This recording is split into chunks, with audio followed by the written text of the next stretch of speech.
ব্যবসা বাণিজ্য, অর্থনীতি, সমাজ, রাষ্ট্র, সব ক্ষেত্রে আপনাকে মুহাম্মদ সাল্লাল্লাহু আলাইহি ওয়াসাল্লামের তরিকা, আদর্শটাকে ফলো করতে হবে। তাহলে আপনি আল্লাহকে পাবেন ইনশাআল্লাহ। যে ব্যক্তি আল্লাহকে পেয়েছে সে দুনিয়াও পেয়েছে, আখিরাতও পেয়েছে। যে আল্লাহকে পায় নাই, দুনিয়াও বরবাদ, আখিরাতও বরবাদ। এক নাম্বার তাহলে কি কাজ? আল্লাহ পাকের সর্বশেষ নবী মুহাম্মদ সাল্লাল্লাহু আলাইহি ওয়াসাল্লামকে অনুসরণ করা, তার আদর্শ মেনে চলা, এক নাম্বার। দুই নাম্বার হচ্ছে 5 ওয়াক্ত নামাজ। আল্লাহকে পেতে হলে নামাজ লাগবে। নামাজ নাই, আল্লাহ নাই। ওয়াস্তাঈনু বিস-সাবরি ওয়াস-সালাহ, তোমরা সবর এবং সালাতের মধ্য দিয়ে আল্লাহর সাহায্য প্রার্থনা করো। আমরা এই জন্যই নামাজে বলি ইয়্যাকা না'বুদু ওয়া ইয়্যাকা নাস্তাঈন, আমরা শুধু আপনারই ইবাদত করি এবং আপনার কাছেই সাহায্য প্রার্থনা করি। তো আল্লাহকে পেতে হলে নামাজের কোনো বিকল্প নাই। আল্লাহকে পাওয়ার তৃতীয় একটা মাধ্যম বলে দিই আমি, সওম বা রোজা রাখা। অল্প সময় গুটিয়ে নিচ্ছি, সওম বা রোজা রাখা। রোজা কেন আল্লাহকে পাওয়ার মাধ্যম জানেন? কারণ রোজা রাখা অবস্থায় আমরা কিন্তু গোপনে পানাহার করি না, করি? আমরা রোজা রেখেছি, গোপনে কিন্তু পানি খেতে পারি, কেউ দেখবে না। গোসল করছেন, আপনি পানি খেতে পারেন, কেউ দেখবে? দেখবে না। লুকিয়ে লুকিয়ে আপনি কিন্তু খাবার খেতে পারেন, কেউ দেখবে না, বাসায় কেউ নাই দেখার, কিন্তু আপনি খান না। আপনি সবর করেন, সহ্য করেন, একদম সূর্যাস্তের সময় গিয়ে আপনি ইফতার করেন। এই যে কাজটা আপনি কেন করেন? কারণ আপনি ফিল করেন যে আল্লাহ আপনাকে দেখছেন। কেউ আপনাকে দেখুক না দেখুক, আল্লাহ আপনাকে দেখছেন। এটাই হচ্ছে ইহসান, এটাই হচ্ছে আল্লাহ পাকের মারিফতকে উপলব্ধি করা। আল্লাহ রাসূল সাল্লাল্লাহু আলাইহি ওয়াসাল্লাম বলেছেন, ইহসান হচ্ছে আন তা'বুদাল্লাহা কাআন্নাকা তারাহ, তুমি এমনভাবে আল্লাহর ইবাদত করবে যেন তুমি আল্লাহকে দেখছো। ওয়া ইল্লাম তাকুন তারাহু ফাইন্নাহু ইয়ারাক, তুমি আল্লাহকে দেখতে না পারলেও বিশ্বাস করবে আল্লাহ তোমাকে দেখছেন। তো এটা রোজা রাখলে উপলব্ধি হয় না যে আল্লাহ আমাকে দেখছেন? এটা হচ্ছে আল্লাহকে পাওয়ার মাধ্যম। এই জন্য রমাজানের রোজা অবশ্যই রাখবো ইনশাআল্লাহ। পাশাপাশি এই যে সোমবার, বৃহস্পতিবার বা এই যে মাসের 3 দিন আইয়ামে বীজের সওম আছে, 13, 14, 15, আরাফার সওম, আশুরার সওম বা নফল সওম, এগুলো রাখার অভ্যাস করলে আল্লাহকে পাওয়া যাবে ইনশাআল্লাহ তাআলা। আল্লাহ পাক আমাদেরকে বেশি বেশি সওম রাখার তৌফিক দান করুন। এবং আমাকে, আপনাদের সবাইকে বিগত জীবনে আমরা যারা বিভিন্ন সময় সওম রাখি নাই বা রাখতে পারি নাই বা বিভিন্ন সালাত পড়ি নাই, পড়তে পারি নাই, এগুলোকে হিসেব করে আদায় করার তৌফিক আল্লাহ পাক দান করুন, আমিন। 4 নম্বর একটা মাধ্যম বলে দিই আল্লাহকে পাওয়ার, সেটা হলো তিলাওয়াতে কোরআন। কোরআন তেলাওয়াত যে যত বেশি করবে, অর্থ উপলব্ধি করে পড়বে, সে আল্লাহ পাককে চাক্ষুষ পাবে ইনশাআল্লাহ।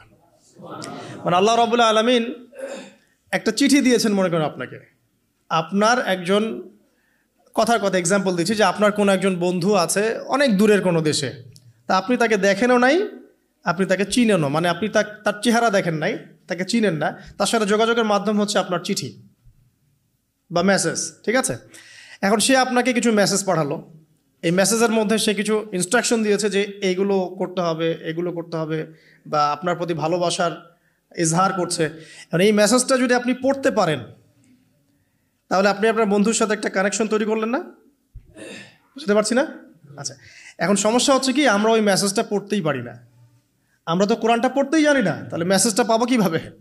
আর যারা পড়তে জানি সেই ভাষাটা বুঝি না। এখন ওই বন্ধু মনে করেন চিঠি লিখেছে বাংলা ভাষায়, আর আপনি বাংলা পড়তে জানেন না, তাহলে কি পারবেন উপলব্ধি করতে তার মনের ভাব, সেই বন্ধুর আবেগ, ভালোবাসা, প্রেম আপনি কি উপলব্ধি করতে পারবেন? লিখেছে সে উর্দু দিয়ে বা ইংরেজিতে, আপনি ইংরেজি বোঝেন না, ইংরেজি লিখতে পারেন না, তাহলে কি আপনি তার চিঠি বুঝতে পারবেন? এখন আমরা যেহেতু আরবি বুঝি না, এই কারণে কোরআনের মধ্যে কি বলেছেন আল্লাহ রাব্বুল আলামিন আমরা উপলব্ধি করতে পারছি না। আমি কি বুঝতে পারছি? তো কোরআন শুধুমাত্র তিলাওয়াত করা যথেষ্ট নয়। তিলাওয়াত করলে আপনি প্রত্যেক হরফে 10 নেকি পাবেন, কোনো সমস্যা নাই, কিন্তু ওই মেসেজটাকে উপলব্ধি করতে হলে আপনার অর্থটা জানতে হবে। অর্থ জানলে পরে আপনি দেখবেন আল্লাহকে আপনি চাক্ষুষ সামনে পাচ্ছেন ইনশাআল্লাহ তাআলা। আপনি হতাশ হয়েছেন, হতাশা দূর করার জন্য সূরা আছে কোরআনে। বিপদে পড়েছেন, বিপদ দূর করার সূরা আছে কোরআনে। আপনার রিজিকের সমস্যা কাটানোর সূরা কোরআনে আছে। কোনো হাজতের প্রয়োজন, সূরা ইয়াসিন, হাজতের সূরা চলে আসে। অসুস্থ হয়েছেন, শেফার সূরা কোরআনে আছে। বা কাউকে জিন টোনা করা হয়েছে, বানটোনা করা হয়েছে, ওর শেফাও কোরআনে আছে। এমন কোনো বিষয় নাই যেটা আল্লাহ রাব্বুল আলামিন কোরআনের মধ্যে নাজিল করেন নাই। ব্যবসা করতে চান, কোরআন কথা বলবে, ঠিক আছে? আপনি সামাজিক বিষয়ে ডিল করতে চান, সূরা হুজুরাত কথা বলবে। আপনি ইতিহাস ভালোবাসেন, কোরআনে ইতিহাস দিয়ে ভর্তি করা আছে। আপনি কাব্য ভালোবাসেন, কবিতা পড়তে ভালোবাসেন, কোরআনের মধ্যে কবিতা দিয়েও ভর্তি আছে। আর রহমান আল্লামাল কোরআন খালাকাল ইনসান, এখানে ছন্দ আছে না? প্রত্যেকটা ছন্দ, ওয়ান নাজমি ইযা হাওয়া মা দাল্লা সাহিবুকুম ওয়া মা গাওয়া ওয়া মা ইয়ানতিকু আনিল হাওয়া, ছন্দ আছে না? আপনি উপন্যাস ভালোবাসেন, কোরআনে অনেক উপন্যাস আছে, পড়ে দেখেন, যা চান তাই পাবেন কোরআনে। এক কথায় আপনি আল্লাহকে পাবেন কোরআনের মধ্য দিয়ে। তো কোরআনের সাথে যার সম্পর্ক যত বেশি, আল্লাহর মারেফত সে তত বেশি পাবে ইনশাআল্লাহু আজ্জা ওয়া জাল্লা। 4টা বলেছি না? 5 নম্বর হচ্ছে হজমরা করা। হজমরা আল্লাহ পাক আমাদের সবাইকে বেশি বেশি করার তৌফিক দেখ। মানে হজ এবং ওমরা এমন কিছু কাজ আছে যে কাজগুলো সরাসরি আপনার সাথে আল্লাহ পাকে কানেকশন করাবে। আরাফার মাঠে যাবেন, ওই মাঠে কি কিয়ামত হবে না? আল্লাহকে চিনতে পারবেন এখানেই। তারপরে যে সাই করেন না, সাফা মারওয়া সাই করে, ওখানে গেলে আপনি বুঝতে পারবেন যে কিভাবে ইসমাইল আলাইহিস সালামকে পানি দেওয়ার জন্য তার মা হাজারা এখানে দৌড়াদৌড়ি করেছেন। বাইতুল্লাহ দেখবেন, আপনি চিনবেন যে আল্লাহর তাওহীদ কী জিনিস। চোখে দেখার সাথে সাথেই আপনার ভিতরে এমন একটা ফিলিংস আসবে যেটা ভাষায় প্রকাশ করা যাবে না। চোখে দেখার সাথে সাথেই এমন একটা ফিলিংস আসবে, আপনাকে আমি এটা ভাষায় প্রকাশ করে বোঝাতে পারবো না। আপনি জানবেন ইব্রাহিম আলাইহিস সালাম এবং তার ছেলে ইসমাইল আলাইহিস সালাম বাপ বেটা মিলে রাজমিস্ত্রির কাজ করেছে। এটা আপনি জামজাম কূপ দেখবেন, পানি পান করবেন, আল্লাহকে চিনতে পারবেন যে এই কূপ তো অলৌকিক, এই কূপের মতো কূপ নাই পৃথিবীতে, এর পানি কখনো শেষ হয় না, এবং এই পানি খেয়ে মানুষ বেঁচে থাকতে পারে, খাবারের দরকার হবে না, দীর্ঘদিন পর্যন্ত এই পানি খেয়ে মানুষ বেঁচে থাকতে পারবে, খাবারের প্রয়োজন হয় না। তো এই পানির মধ্যে এমন কিছু উপাদান আছে যেটা মানুষের শরীরের রোগগুলোকে শেফা দিয়ে দিবে ইনশাআল্লাহ তাআলা আল্লাহর হুকুমে। তো প্রত্যেকটা কাজে রাসূল সাল্লাল্লাহু আলাইহি ওয়াসাল্লাম শহরে গেছেন মদিনায়, ওই মদিনার বাতাসটা আপনাকে বলে দিবে যেটা এটা একটা অন্যরকম শহর। ঠিক আছে, রাসূল সাল্লাল্লাহু আলাইহি ওয়াসাল্লামের রওজায় যাবেন, সামনে দাঁড়াবেন, আপনি আল্লাহকে চিনতে পারবেন। আপনি আর পৃথিবীতে থাকবেন না, অন্য জগতে চলে যাবেন। ওই যে বাকিউল গারকাত আছে, সাহাবীদের কবরস্থান জান্নাতুল বাকি, ওখানে ঢুকবেন, আপনার কাছে মনে হবে যে পৃথিবীটা আসলে কিছুই না, পৃথিবীর সবচেয়ে সেরা মানুষগুলো এই মাটির নিচে শুয়ে আছে। ওখানে আপনাকে খুবই তুচ্ছ মনে হবে তাদের সামনে।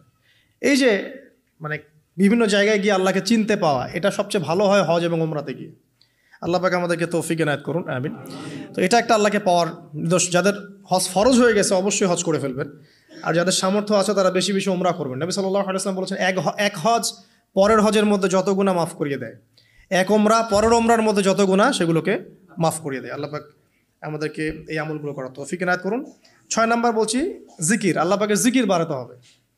যে আল্লাহ পাকের জিকির যত বেশি করবে, সে আল্লাহ পাকের মারিফত তত বেশি উপলব্ধি করবে, আল্লাহকে পাবে ইনশাআল্লাহ। আর এই জিকির করার জন্যে অজুও শর্ত নয়, জানেন? আল্লাহর জিকির করার জন্য কিন্তু অজু শর্ত নয়। আপনি মনে মনে চলতে ফিরতে অলওয়েজ সুবহানাল্লাহ, আলহামদুলিল্লাহ, আল্লাহু আকবার, লা ইলাহা ইল্লাল্লাহ, আস্তাগফিরুল্লাহ পড়তেই থাকতে পারেন। কষ্টের কিছু আছে? খালি জবান চলবে। মাঠে কাজ করছেন, ওই যে লাঙল দিয়ে কাজ করছেন, সেচ দিচ্ছেন, আপনি পড়তে থাকবেন আস্তাগফিরুল্লাহ ওয়া আতুবু ইলাইহি, লা হাওলা ওয়ালা কুওয়াতা ইল্লা বিল্লাহ, সুবহানাল্লাহ, আলহামদুলিল্লাহ, লা ইলাহা ইল্লাল্লাহ, আল্লাহু আকবার। কোনো সমস্যা নেই। রান্না বান্না করছে মেয়েরা, এটা করতে করতে পড়তে পারবে না? গাড়ি ড্রাইভ করতে করতে আপনি পড়তে পারবেন লা ইলাহা ইল্লাল্লাহ ওয়াহদাহু লা শারীকা লাহু, লাহুল মুলক ওয়া লাহুল হামদ ওয়া হুয়া আলা কুল্লি শাইইন কাদির। যে কোনো কাজ করতে করতেই ইল্লাল ইস্তেনজা বাদ দিয়ে। ইস্তেনজা কি জিনিস? প্রসাব পায়খানা। এই সময় এগুলো মুখ দিয়ে বলবেন না, দরকার নাই। আপনি এরপরে যে সময়গুলো আছে এগুলোতে আপনি জিকির বাড়াবেন। যে যত বেশি জিকির করবে তার কলব তত বেশি পরিচ্ছন্ন হবে। যার কলব যত পরিচ্ছন্ন, আল্লাহর নূর তার কলবে তত বেশি আসবে, সে আল্লাহ পাকে তত কাছে পাবে ইনশাআল্লাহু আযজা ওয়া জাল। 7 নাম্বার দোয়া ইস্তেগফার বাড়িয়ে দেয়া। আল্লাহর কাছে বেশি বেশি দোয়া করতে হবে। দোয়া বাড়িয়ে দেন। দোয়ার জন্য হুজুর ডাকতে হবে না, দোয়ার জন্য আমাকে ডেকে বাসায় খাওয়ানোরও দরকার নেই আপনার। দোয়ার জন্য আপনি যথেষ্ট।